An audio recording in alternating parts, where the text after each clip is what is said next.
What's going on, people? This is another great installment of the film review. Movies, music, culture, and whatever else comes to our minds. We are the husband and wife team. I'm Crazy D. I'm Tracy. And we review culture in movies, music, politics, and society. And we have two great films for you today. The first was Robin Hood, and starring Jamie Foxx. And the second is the front runner, and that's starring Mamoudou Athie.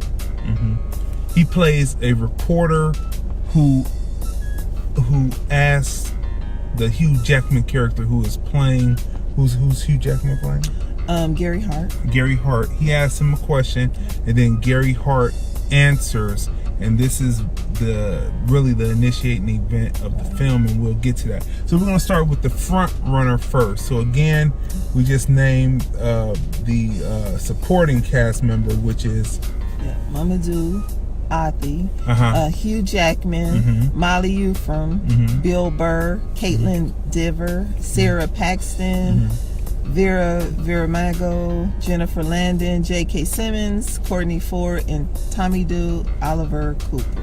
Now, before we get started and tell you the plot, there's a scene between Hugh Jackman and J.K. Simmons, which I would put up there with the scene between Barbara Streisand and Nick Nolte in Prince of Tides. It's a situation. It's really good. So anyway, anyone who knows what happened back in '88, the plot line is about a ship named Monkey Business, about a senator running for president who may or may not have clay feet, who is taken down in a scandal.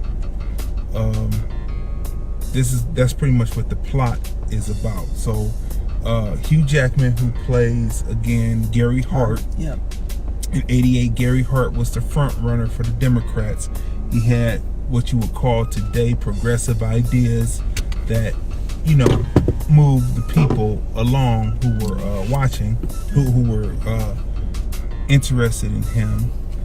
And he was running then against Bush 1. Well, he wasn't. He was the front runner, trying to figure out which person from the Democrats would run against Bush 1 for the presidency. And due to the scandal, he just didn't quite get there, right? But so the story opens up in '84 because he ran for president in '84, and they gave it to Mondale to run. And but as you know, Mondale and what was her name? Vice President Geraldine Ferraro. She was the first quote unquote female to run for vice president, but really, you know, the first person to actually run for president was way back sometime, but in modern time in the 70s, for president was Reagan was the president, but I voted for Shirley Chisholm. Okay, so she's old girl was found out later to just be straight up a bigot, but we'll get to that. So anyway, so Gary Hart lost to Mondale as far as being the Democratic candidate, so he went away and he came back again in '88, and he was the front runner. He was up 12 points in front of everyone else, and he was for sure. They had polling that said that he would beat Bush if they were in the election together. And what happens is, as the story goes on, the initiating event actually takes place about maybe 30 minutes into the film, because you're introduced to all of the different moving parts of his campaign, all the different characters. You get to his wife, his daughter, his relationship with his wife and daughter, well fleshed out. His relationship with the campaign manager, well fleshed out. And then you get to the monkey business, and you don't really know. Hey, Eddie. You really don't know why he's there, you know, but he's on the boat, and then the story is unflinching in when he first sees the woman. What's the woman's name? Donna Rice. Donna Rice. When he first sees her on the boat, he kind of like moves to take her upside because music was playing and everything. But anyway, so from there it moves on, and then these are nothing. This is nothing that are spoilers because this is in news reports, and so the reporter sees her go into his house in Washington, and his townhouse in Washington, but she doesn't appear to come out. And that what really kicks the story off. They bring a photographer in and they get the photos. Yeah, the movie gives you a lot more of the behind the scenes conversations. And so the movie went really quickly. Like it was from beginning to end. It felt like it ended rather fast, but they did an excellent job moving the story along. Yeah, the pacing was good. The way that they told the story, and they told how the Rice woman felt, and gave you a little bit of her background. And they showed you how they used some of his female operative within the campaign to get the information necessary to try to squash her as an individual, which was really not necessary because in some of the scenes you see that they may have figured this out. So they may have figured it out. And so, I mean, it was really, they may have figured it out, and it was really not necessary what they had done to her. Now, why this type of situation flies and doesn't fly? Take Clinton, Clay Feet.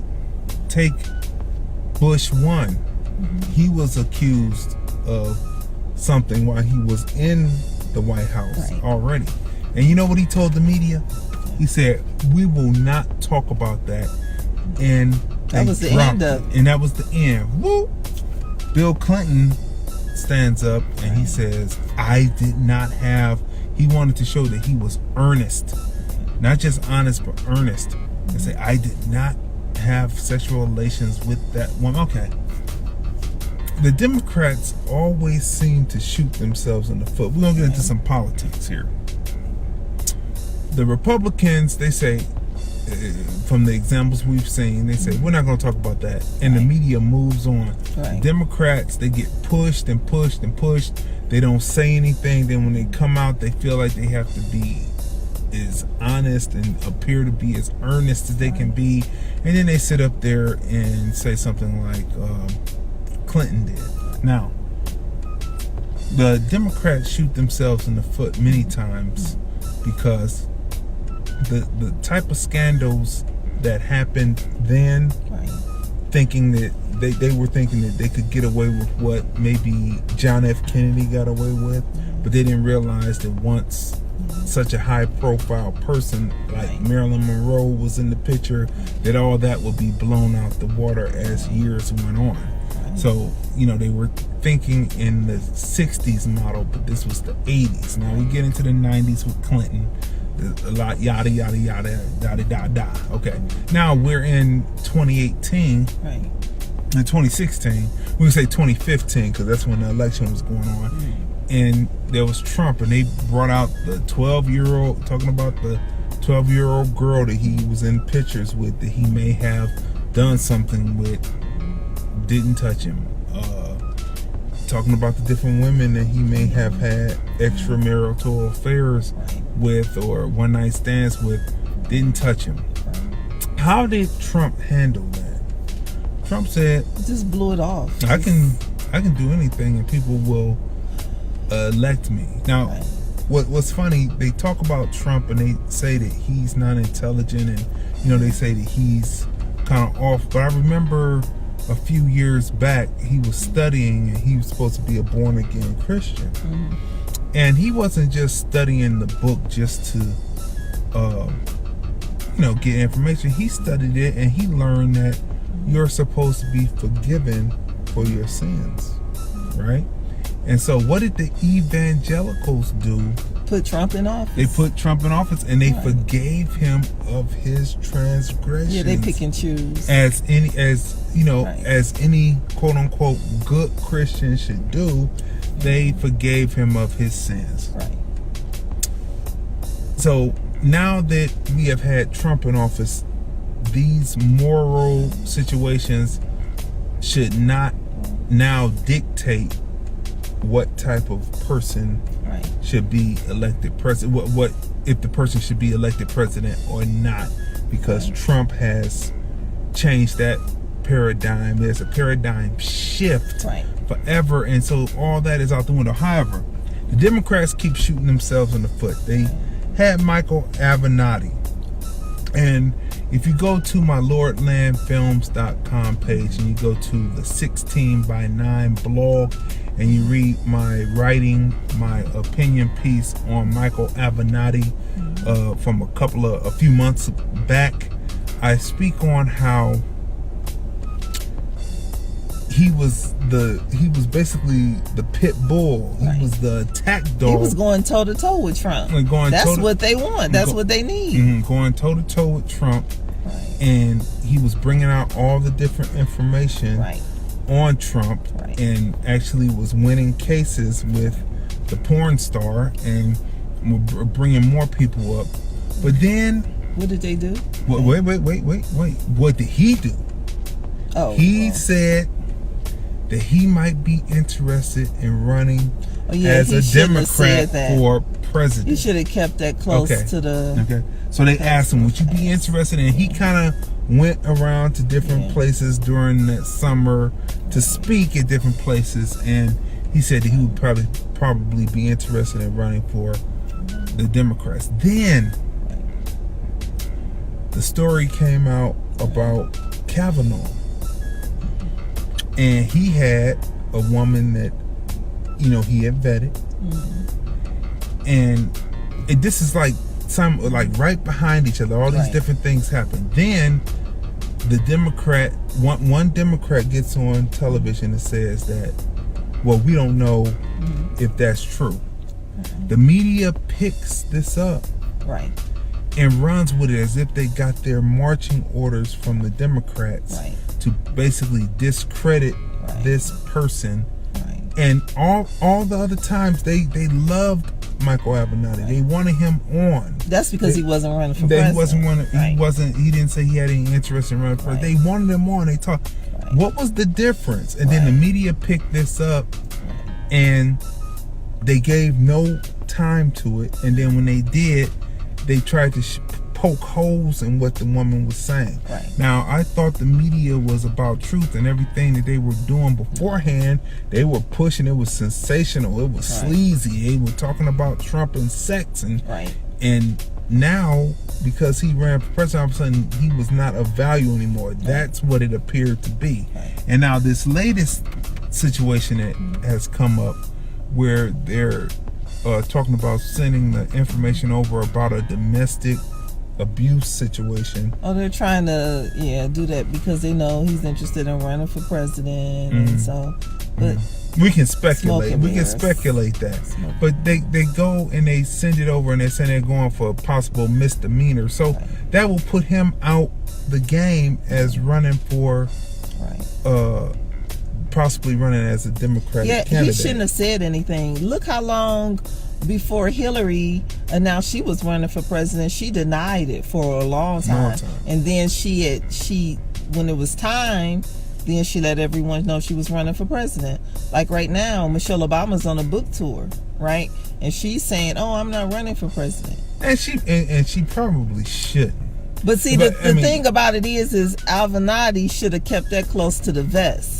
So now they're trying to discredit him. You saw what they did with Bernie. And not that Avenatti would be any better or any worse than anyone else for black people. However, the Democrats keep shooting themselves in the foot. When the leaks came out, the hacks came out, and it proved that Hillary Clinton's campaign sabotaged Bernie Sanders with saying that really didn't march with King, and then they marched Lewis out to say, I never saw him, and come to find out he was in Chicago. I guess Lewis wasn't in Chicago, because Chicago was kind of rough when you watched the videotape and you saw not only the Nazis but the Klan when you too. saw that Martin Luther King documentary, he said that was just the worst he had ever seen. It was concentrated. It wasn't like the South. Right. So everyone wasn't built like Martin Luther King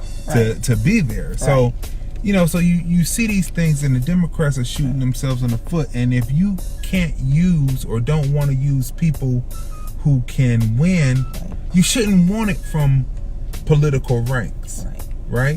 If it's going to come in, Trump didn't come from political background or ranks, but he's in there and he gets the job done. And if the Democrats keep putting up the people who they are putting up, because I'm telling you, Hillary is coming back again, people. It's no doubt. They haven't said it. They now think about Biden, Joe Biden. Now they talked about Joe Biden is the gaffe king, all during the time. Anytime he would say something, the media would be all over him. Now he's 21 points up ahead of everyone else as far as name recognition and possibly running against Trump. I mean, and so you're gonna stay on these old political tropes to move forward in this 21st century society where everyone, all the youth, the millennials and whatever comes after millennials, they are out there just letting it all hang out. They're posting everything, and you mean to tell me you're gonna stay in those old political tropes? Shooting yourself in the foot. You did Bernie in, you did Michael Avenatti again.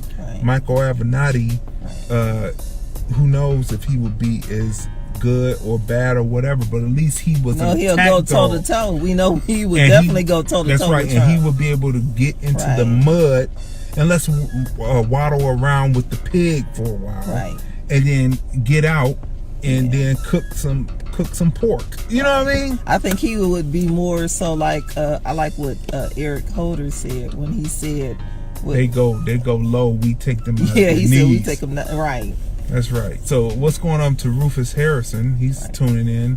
What's going on with Rufus? So we're watching this film, and we're watching how these type of controversies or embarrassment does not matter anymore since we have come into the years of Trump. And really it won't really matter because everyone is doing everything on social media, so it's out there. Everything that people are doing is out there, so now we have to change what it is. Al Franken should have just stayed in office. He should have stayed in. They should have fought it. And the Democrats always are trying to do the most moral thing, and they are some of the ones that mostly let it all hang out early, and then all of a sudden they need to cover up. We need a candidate. But then about Michael Avenatti, he handled it like a Democrat would. Instead of getting up and saying that it didn't happen, we're not going to discuss this, we're going to push forward with what we're doing, let the chips fall where they may. That's what Trump said, and guess what? Trump got forgiven by the evangelicals and everyone else. So, watching the Gary Hart movie, it was interesting. It was a nice piece, a nice snapshot in time, and from 1988. And it was nice to see the behind the scenes. Yeah, how it went. And why we got Bush won. Which led then to Clinton. Then led to Al Gore playing the Mr. Moral guy instead of pushing on what Clinton's agenda was so that he could get elected. He went over here and Tipper Gore going after hip hop. Yeah, and so I mean that really blew it, and so that's how we got who we got in. And then they brought up people in the audience was chiming up. Yeah, go ahead, talk about that.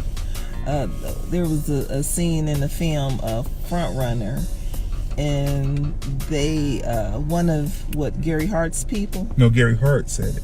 in his concession. Oh, when he speech. was, and plus when he was in the room too, Yeah, right? yeah, go ahead. And he was saying how people are focusing on the wrong thing, and this has turned into a circus.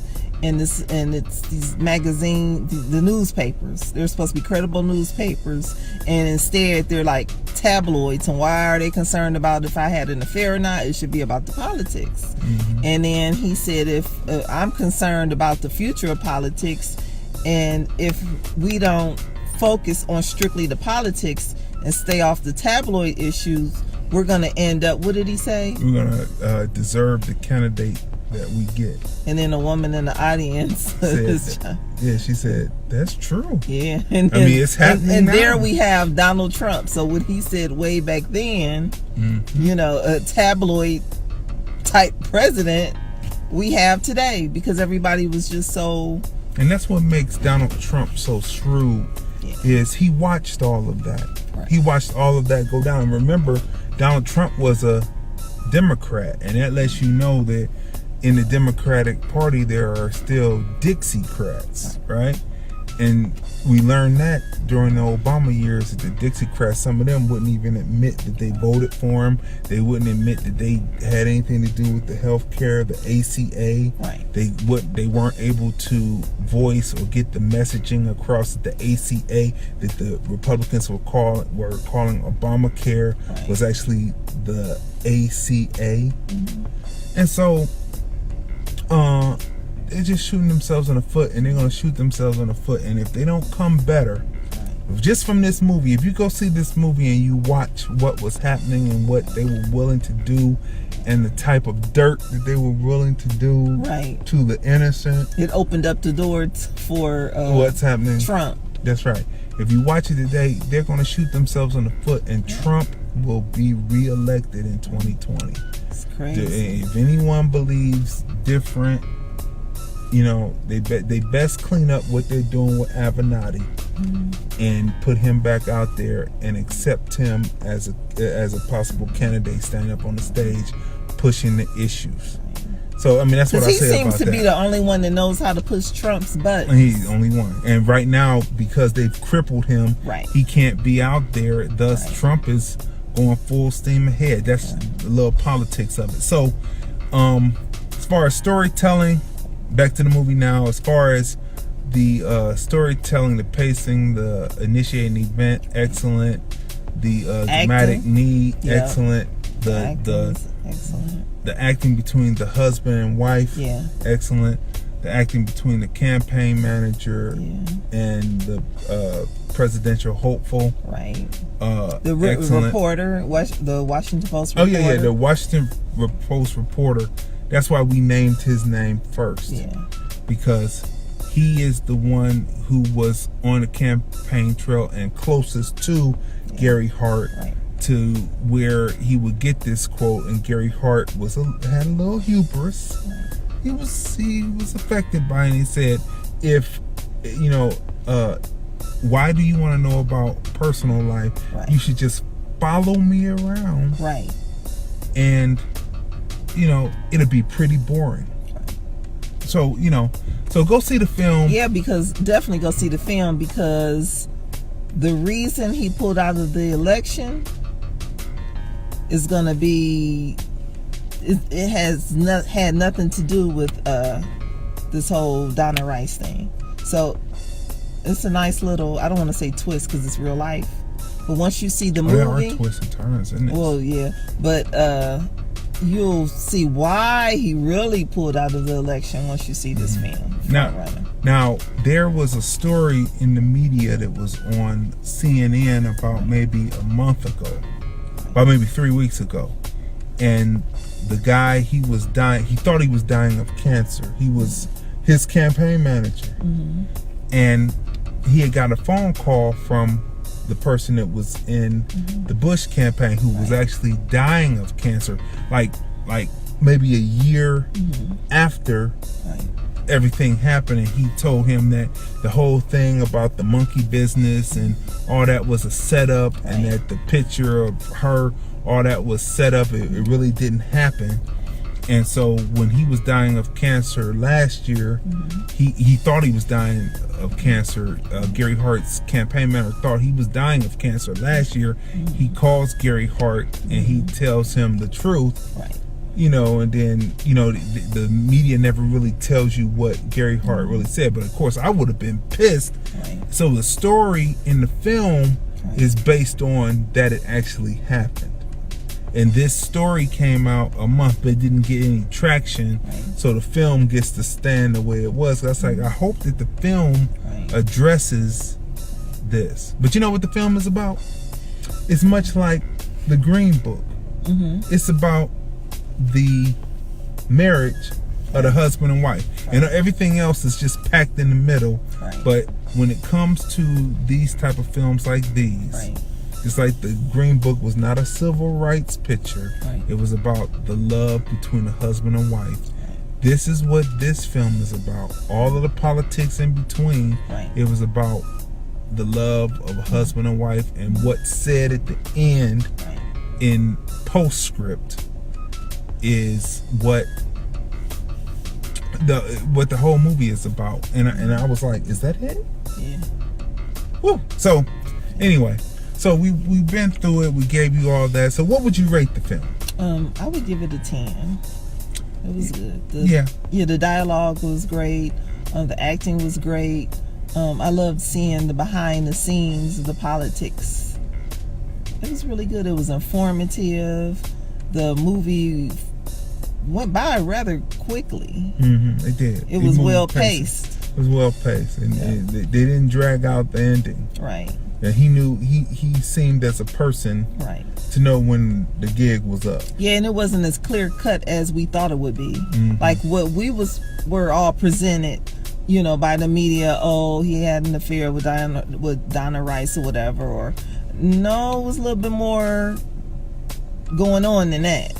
So the movie, but they left it ambiguous if he did do it or didn't do it. So I mean, that was pretty good. But there's a conflicting story that came out about 3 weeks to 4 weeks ago in the media that didn't catch traction. It probably would have slammed the film down if not. But we'll see where it falls as far as, you know, people going to the box office, and we'll let you know. But I'll give it a 10 because the acting is there, the storyline, the plot, the through line, the pacing, excellent. The ability to capture the scrum and the presser and the chaos of capturing a political event with the trucks and the lighting, the behind the scenes, the men in the trucks at the boards, making sure everything was sounding good. All that was captured. It was a beautifully captured behind the scenes film as well as in front of the scenes. So I'll give it a 10. So the front runner is great. And now we're gonna move on to Robin Hood. That's right, Robin Hood. Starring, of course, Jamie Foxx. Yep. Taron Egerton, Jamie Dornan, Eva Hewson, Ben Mendelsohn, F. Murray Abram. A huge cast. Huge cast. It was great. Jamie Foxx did a really good job as usual.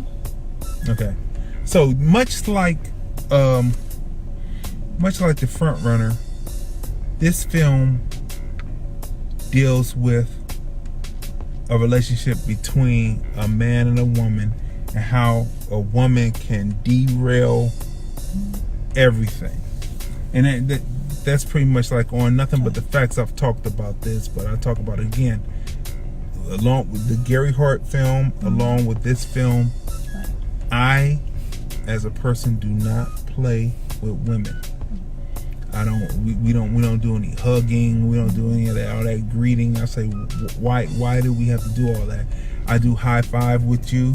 High five is the ultimate respect that I can give to a woman, because there is nothing to it but you do the high five. We can't do fist bumping, because fist bumping, that was between a husband and wife. Everybody started doing fist bumping once they saw President Obama and Michelle Obama fist bumping, but that's between a husband and wife that have been together for years, right?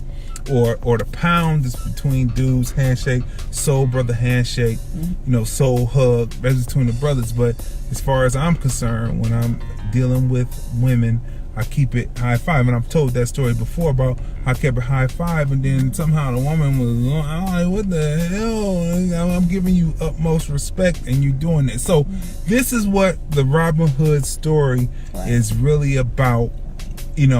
Is about a love of a woman and trying to get back to that woman. And when he gets back and sees the woman is not available. So let's go through the plot real quick. So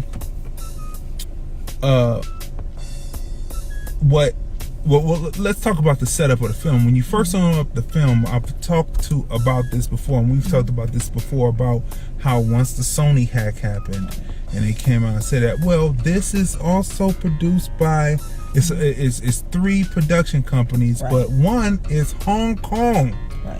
Hong Kong produced film. Now, everyone knows that is conscious of what's going on, that the Chinese are making a move. Some of the architecture of the set also. But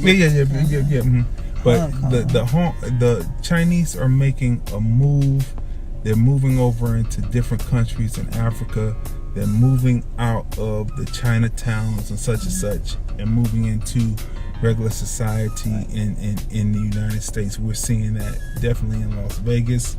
And you see them moving around. Now Jamaica is talking about how they're building in Jamaica, and they're pretty much pushing the Jamaicans out. So you see this, they're going over to places that are nice, places that are plush, because if you didn't know, the Chinese have destroyed their ecosystem because they have a stable ecosystem, which means that if you build factories, it doesn't escape because it's not unstable. Unstable has to do with rain, and then so it goes up and it comes down. But if you have a closed, a stable ecosystem, then that means that everything is going to be a barrier at the different spheres, because there's a stratosphere and then it goes up, but it will be trapped at the stratosphere.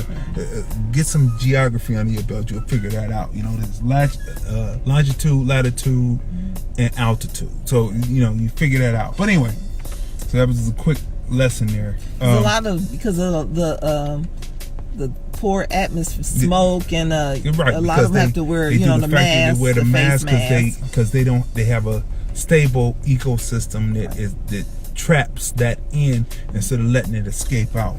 Same thing at Las Vegas is at the same way in California. That's why California is a stable system, so that's why they cut back on emissions, and that's why we cut back on emissions here. And so it's not. So that's what it is, people. That's just science. And so, you research that, you'll see. So anyway, they're moving out into it. And so what I like, though, about what's happening with the Hong Kong movie system is they may or may not know what the society in America is like, but they tell the truth in film. When you see Jamie Foxx in the first initial opening, when you see who he is and you see what's happening, which we'll get to that, he is represented as and is an Arab, true Arab, and true Arabs were black, not Ottoman Turks. Okay, so we'll say that, and then I'll come back to the Hong Kong system in a second. Okay, so the story opens up and you are introduced to Robin before he becomes Hood. Right. He is a lord. Right. And he has his own land. Right. But there's a draft that happens. No, but first you're introduced to his love interest. Right. His love interest has a business that she does that is not too legal. Right. And he's introduced to her. Right. And they go into this whirlwind, and it's a sequence that happens real fast, and you find out that years pass and they're together, and then everything seems fine, and then the initiating event happens. He receives a letter from the sheriff of Nottingham calling a draft to go to war to fight the Crusades over in Arabia land, so to speak. And then you cut there, and then they're in the battle. Now the battle sequences in this film to show you they were using bow and arrows and all that, but the way that it's done, it would seem like they were using bullets. Yeah, the velocity in excellent which battle scene. The battle scenes are intense. It's as if you were watching Full Metal Jacket, or what was the one that won the Academy Award the woman made a few years back?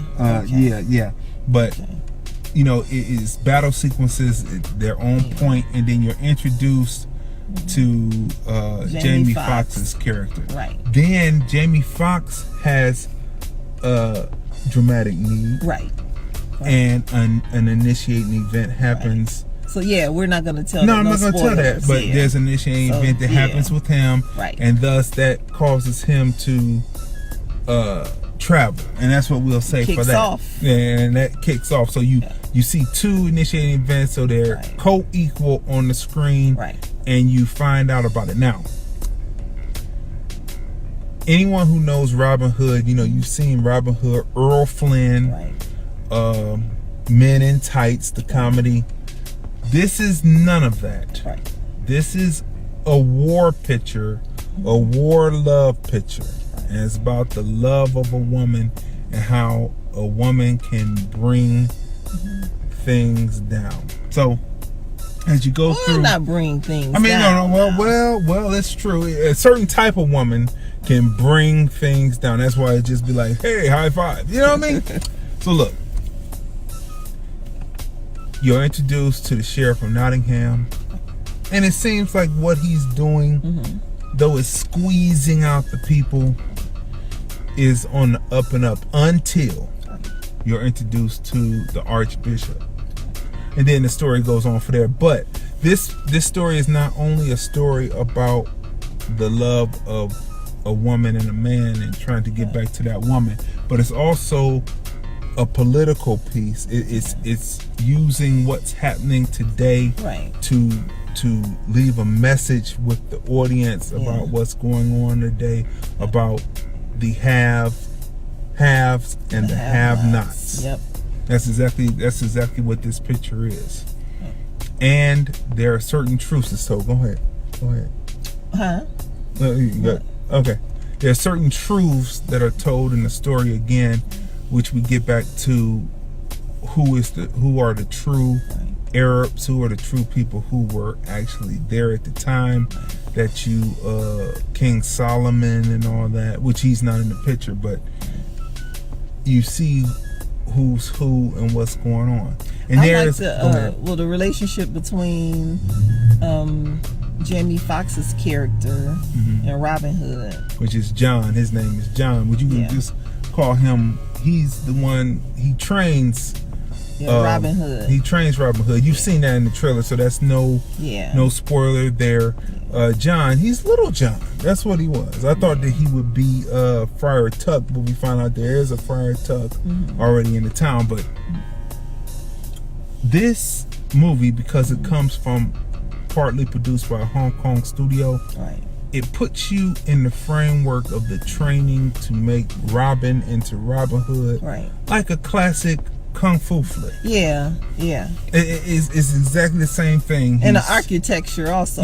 From the opening, when you open up when you open up in the opening sequence and they're telling the story, they're using the drawings, and the drawings look like they would be Hong Kong drawings of old time China, as they draw it, as they bring it to life, kind of like the classic kung fu flicks. And then the training is the same way, except for it's accelerated. It's a little bit faster, and it gets you to the point. It's not like a whole, like in a kung fu flick, it'd be a whole half hour to 45 minutes of training, of teaching the person how to do. Then they go back, because kung fu flicks, actual kung fu flicks, are about 2 hours and 45 minutes long, 3 hours, and they really cut them down to 1 hour and 45 minutes for American sensibilities. They want stuff to move fast. One of the executive producers is Leonardo DiCaprio. So this is, so it's an interesting combination of people coming together. Yep, it's a multicultural film. Yeah, multicultural, not diversity, not diversity, but multicultural, where you see various people within the piece, and you say, hey, you know what, this is all right. Yeah. So the action sequences, excellent. The storyline, excellent. There is talk of religion. They talk about the Christianity, religion, Christianity as a religion, and they also talk about Islam as a religion. And the sheriff of Nottingham, it appears, is not having any of it. But go see the film, and you will see that for yourself.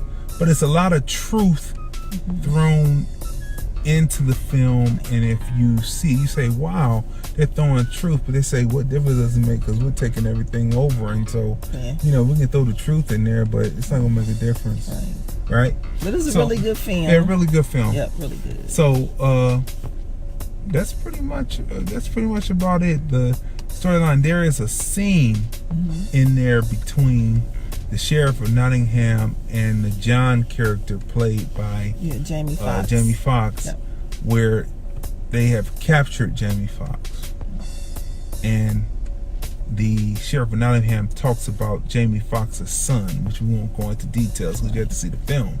But Jamie Foxx tells him that he will be calling on God, because John's face will be the last face that the sheriff's. It's beautiful. I'm not giving it word for word. You have to see the dialogue. The dialogue is excellent. Jamie Foxx is acting always on point. He stands out. His makeup was nice too. The tribal markings on Jamie Foxx's face.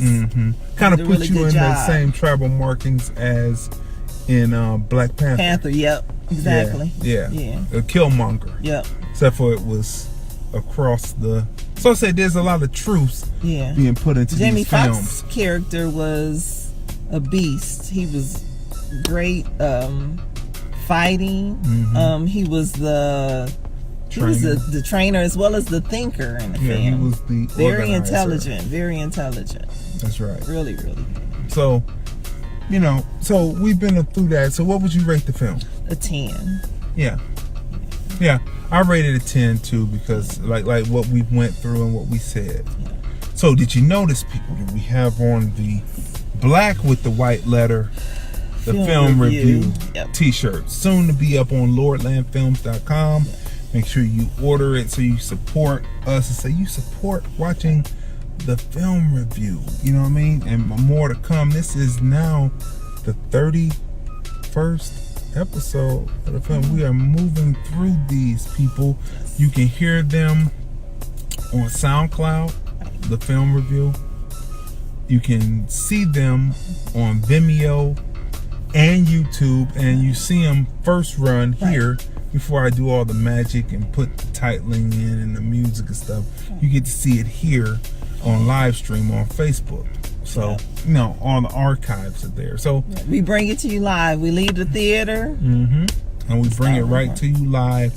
And we make it happen. And we bring great lighting for these days when we're in the car and it turns early night because of, days getting shorter. We had to conquer that. So remember, lordlandfilms.com. That's lordlandfilms.com to watch the Black Ice Chronicles, A Preacher's Life, Life of a Producer, Nothing But the Facts podcast, Like It Is, Conscious Radio. All of these shows are what we're producing. And we have some, and then we do Black Book Hip Hop, which is on 3 volumes. The 4th volume is coming up for December. Date to send in is November 28th for new videos, so get those in. Tell a friend, pass it along. We're making it happen. lordlandfilms.com. And remember, it is the creator The producer does not work. The producer does not work with the artist because the artist is great. No, the producer / creator works because the producer / creator is. Because, you know, in actuality, translation, most people don't give a care about what anybody or their dreams or what if their dreams come to reality. So the person that is great is the creator and producer who does. And so that's the point. And so that's what we do at LordlandFilms.com. We make sure people are seen, heard, recognized, and appreciated. And we keep it going and moving to leave legacy. So that's it. You have been watching another great episode of the Film Review. Movies, music, culture, and whatever else comes to our minds. We are the husband and wife team. I'm Crazy D. I'm Tracy. And we review culture and movies, music, politics, and society. And we'll see you next time on the Film Review.